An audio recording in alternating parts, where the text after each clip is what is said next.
Climate change is fashionable, isn't it? I mean, in the past few years, it has developed into a cultural and social revolution. Some so-called experts also claim that climate change could trigger the next world war. The fundamental basics of climate change is that it is essentially change in temperature and weather patterns caused by human activities, especially by the burning of fossil fuels.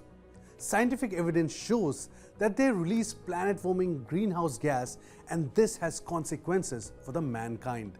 So, on 30th November, the world's top leaders will attend the mother of all climate change summits.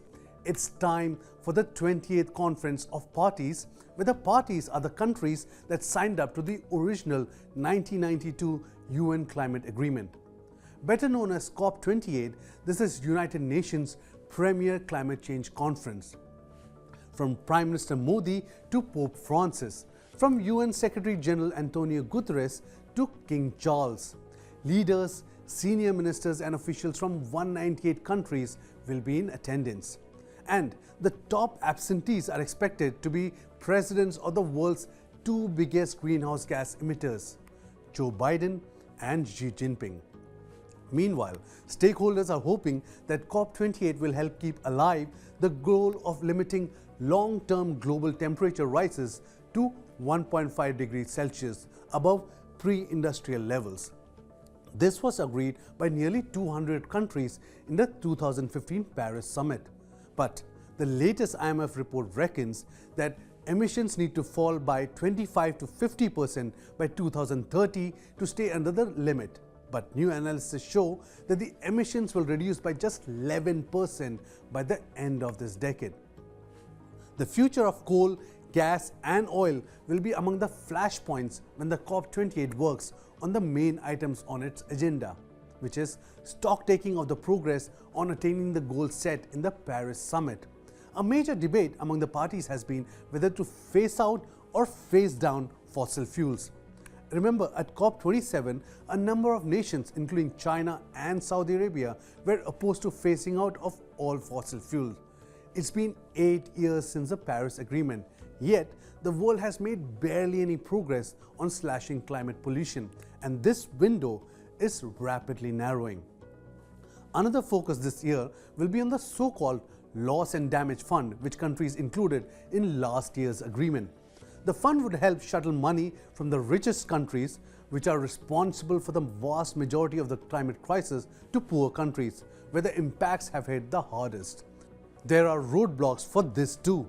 The US has ruled out paying climate compensation for its historical emissions. So all these hectic parlays will come on the back of global temperatures breaking all records this year, and 2023 is all set to be the hottest. It has been characterized by extreme heat waves that have swept across the globe, as well as other natural disasters such as flooding, hurricanes and wildfires. Well, June through August marked the world's hottest 3-month period in recorded history. Hundreds of thousands were killed in heat wave across the United States, China, Europe, North Africa and the Middle East. In September, Libya experienced the most devastating flood in the country's history, which killed more than 6,000 people, with more than 10,000 still missing. Typhoon Doksuri displaced more than 1 million people in China before reaching the Philippines. It was the heaviest rainfall in the region received in over 150 years. So, Greece experienced Europe's largest single fire in history, burning 77,000 hectares of land near the Turkish border. Back home in India, in Himachal Pradesh, it has been hit the hardest with at least 45 deaths since July 7th due to heavy rains. Thousands of acres of agricultural crops have been destroyed and tens of thousands of people were stranded in Uttarakhand.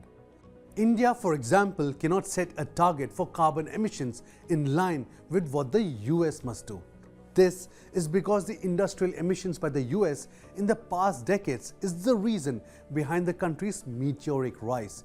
And therefore, India requires the use of fossil fuels to maintain the upward trajectory of economic growth till reliable alternatives are in place.